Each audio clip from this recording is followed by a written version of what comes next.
Hello everyone, আশা করি আপনার সবাই ভালো আছেন। আজকে খুব একটা ইন্টারেস্টিং প্রসপেক্টিং টিপস আপনাদেরকে দেব। অবশ্যই টিপসটা আমি আগে টেস্ট করেছি বেশ অনেক মাস এবং সফলতার পরিমাণ অনেক বেশি। সো আমার মনে হলো যে এই টিপসটা এখন শেয়ার করি। তো এই টিপসটার যেই থিওরিটা যিনি দিয়েছেন ওনার নাম হচ্ছেন ওয়ার্ড কানিংহাম। মোস্ট প্রবাবলি উনি উইকির একজন ফাউন্ডার ছিলেন প্রথম দিকে। তো ওনার থিওরিটা হচ্ছে যে ইন্টারনেটের থেকে যদি আপনি কোনো ইনফরমেশন পেতে চান বা কোনো প্রশ্নের উত্তর জানতে চান, তাহলে প্রশ্ন না করে আপনি একটা ভুল ইনফরমেশন প্লেস করুন।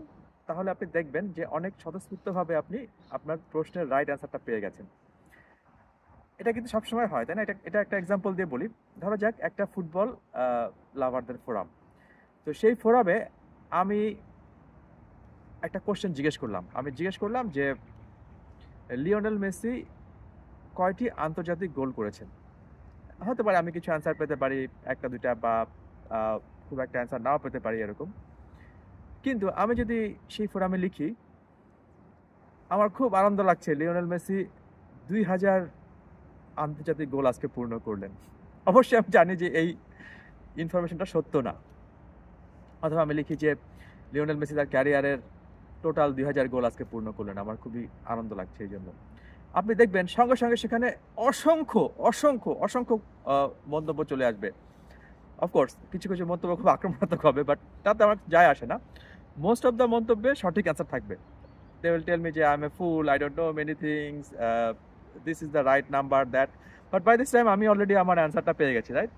So you got the idea, right? So same থিওরিটা প্রসপেক্টিংয়ে অ্যাপ্লাই করার একটা স্কোপ আছে। কিভাবে? আপনি যদি কোনো মানুষকে জিজ্ঞেস করেন সরাসরি যে সেম প্রিন্সিপালে, ধরুন আপনার একজন প্রসপেক্ট যিনি আপনাকে গোস্ট করেছেন এবং আপনি তাকে ক্রমাগত জিজ্ঞেস করে যাচ্ছেন আসলে কি সমস্যা, আমার আমি আপনাকে একটা কোটেশন সাবমিট করেছি, সেই সাবমিশনের অ্যান্সারটা এখনো পাচ্ছি না, অথবা আমরা কবে আবার মিট করতে পারি। আপনি নানা রকম প্রশ্ন তাকে করে যাচ্ছেন, কিন্তু আপনি তার কাছে কোনো অ্যান্সার পাচ্ছেন না। সেটা হতে পারে টেক্সটে আপনি তাকে কোশ্চেন করছেন, ইমেইলে বেশিরভাগ করা হতে পারে, ইমেইলে করছেন, ফোন তো পিক করছেন, আসলে নর্মাল ভয়েস মেসেজে হতে পারে।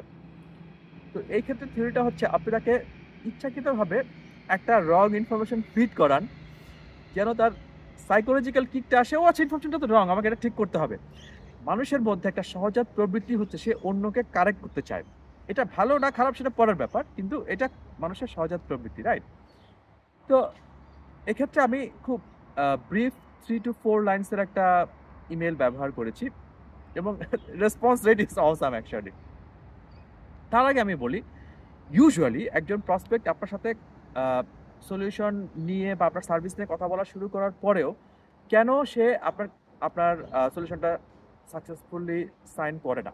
আচ্ছা, ধরে নিলাম যে আপনি তার সাথে সম্পূর্ণ স্ট্যান্ডার্ড প্রফেশনাল বিহেভিয়ার করেছেন এবং তার সাথে আপনার কোনো পার্সোনাল অ্যানিমোসিটি তৈরি হয়নি, যেটা হওয়ার কথাও না। তাহলে তিনটা রিজন হতে পারে। তিনটা রিজন হচ্ছে মেইন: টাইম, সে এখন সলিউশনটাকে ইমপ্লিমেন্ট করার জন্য প্রিপেয়ার্ড না। আরেকটা হতে পারে কস্ট, অফকোর্স, যে তার সেই বাজেটটাই, আপনার যে প্রাইসটা সেই বাজেটটা নেওয়ার মতো তার সেই এটাকে নামার সামর্থ্য এখন নাই, তার বাজেটটা এখন নাই।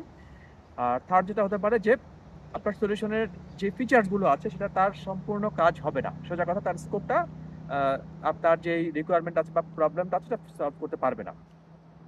নাইস। তো তিনটাই হচ্ছে মেইন রিজন। এর বাইরে যদি কিছু থাকে সেটা পলিটিক্যাল রিজন, সেটা কেস বাই কেস। আচ্ছা, তো ইমেলটা এরকম যে how are you proceeding to make decision on behalf of my quotation, or are you still working to make decision on my quotation, যেটা ফিট করে। তারপর একটা কি কোশ্চেন যে I believe the last time we discussed time, budget, or the scope was not fitting to take a decision in favor of my solution. Is it a good time now? That's it, এর বেশি কিছু না। এখন এটাকে আপনি ডিফারেন্টভাবে breakdown করতে পারেন, ডিফারেন্টভাবে লিখতে পারেন। মূল বক্তব্যটা হচ্ছে যে লাস্ট টাইম আমরা ডিসকাস করেছিলাম তুমি সেই ডিসিশনে কি অগ্রসর হচ্ছ এখনো। আমার মনে হয় লাস্ট টাইম যে আমরা ডিসকাস করেছিলাম সেখানে আমাদের টাইম, বাজেট অথবা স্কোপের কোনো একটা মিসম্যাচ হচ্ছিল, যে কারণে তুমি ডিসিশন নিতে পারছিলে না অথবা পারছো না। তো এখন কি তোমার মনে হয় যে সেটা রিভিজিট করার সময় আসছে, অথবা আমরা কি আরেকবার রিভিজিট করতে পারি? এতে করে যেটা হবে যে তার মধ্যে কাজ করবে, আচ্ছা টাইম বাজেট আর প্রাইসের মধ্যে কোনটা কাজ করে নাই, ও আচ্ছা না না কোনোটাই তো না, এটা ছিল এরকম। অথবা তার মনে হতে পারে আচ্ছা ও টাইম আর বাজেট তো না, আসলে ব্যাপারটা ছিল যে স্কোপে সবগুলো ফিচার পাচ্ছিলাম না। অথবা তার মনে হতে পারে আচ্ছা এটা স্কোপ তো ঠিকই ছিল কিন্তু প্রাইসটা বেশি ছিল, এটা আর বলা হয় নাই। ওকে, তখন সে আপনাকে একটা অ্যান্সার দিয়ে বসবে। I think the last time we discuss the you I want this feature but you did not have that feature. Good, আপনি অ্যান্সারটা পেয়ে গেলেন কেন ওটা হয়নি। অথবা সে বলতে পারে না, your solution price was too high, I won't be able to get the budget management. এই ধরনের রিপ্লাই আমি একটা না আসলে অনেকগুলো পেয়েছি এই ধরনের এই ইমেলটা করার পরে। এখানে কিন্তু আমি টোটালি তাকে যে রং ইনফরমেশন ফিড করাচ্ছি সেটা না, আমি তাকে কিছুটা রাইট কিছুটা রং ইনফরমেশন দিচ্ছি। মানে আমি তাকে তার সামনে একটা প্লেট তুলে দিচ্ছি, দেখো এই দিস ইজ দ্য মেনু, কোন মেনুটা তোমার সাথে ফিট করে বলো তো। তখন সে হিউম্যান বিইং যেভাবে চিন্তা করে তার কি করবে সাইকোলজিক্যালি, আচ্ছা এইটা তো না এইটা, বা এটা তো না এটা। মেন কথা হচ্ছে যে তাকে বলে দেওয়া যে তোমার টাইম বাজেট এবং স্কোপ এর মধ্যে নিশ্চয়ই কোনো একটা ব্যাপারে তোমার প্রবলেম ছিল, কিন্তু সেটা আমি জানি না। সো আমি তোকে তিনটাই বলে দিলাম, তোমার তিনটাই প্রবলেম ছিল, তো আসলে রিভিজিট করি। তখন তো আপনি তিনটা প্রবলেম ছিল না, বা তিনটাই ছিল বা এটা ছিল না, সে তার মতো সেটা কারেক্ট করবে। এখন based on his corrective answer আপনি নেক্সট স্টেপ নিতে পারেন। যদি আপনার মনে হয় প্রাইস আপনি ডিসকাউন্ট দিতে পারবেন, you can go for a discount. You can if the feature was not available that time but the feature is available now, you can go for the feature ইমপ্লিমেন্টেশনে বলতে পারেন যে ফিচারটা এখন অ্যাভেলেবল আছে, তুমি ট্রায়াল করবে কিনা, অনেক কিছু আপনি বলতে পারেন।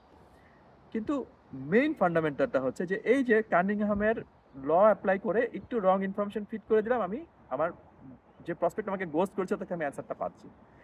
তো আপনি ট্রাই করে দেখতে পারেন এটা, এবং এটা ডেফিনেটলি কি বলবো টেস্টেড এবং proven, bit funny but bit interesting, right? So probably you can try it and see that how it works for you. Thank you very much and have a nice day.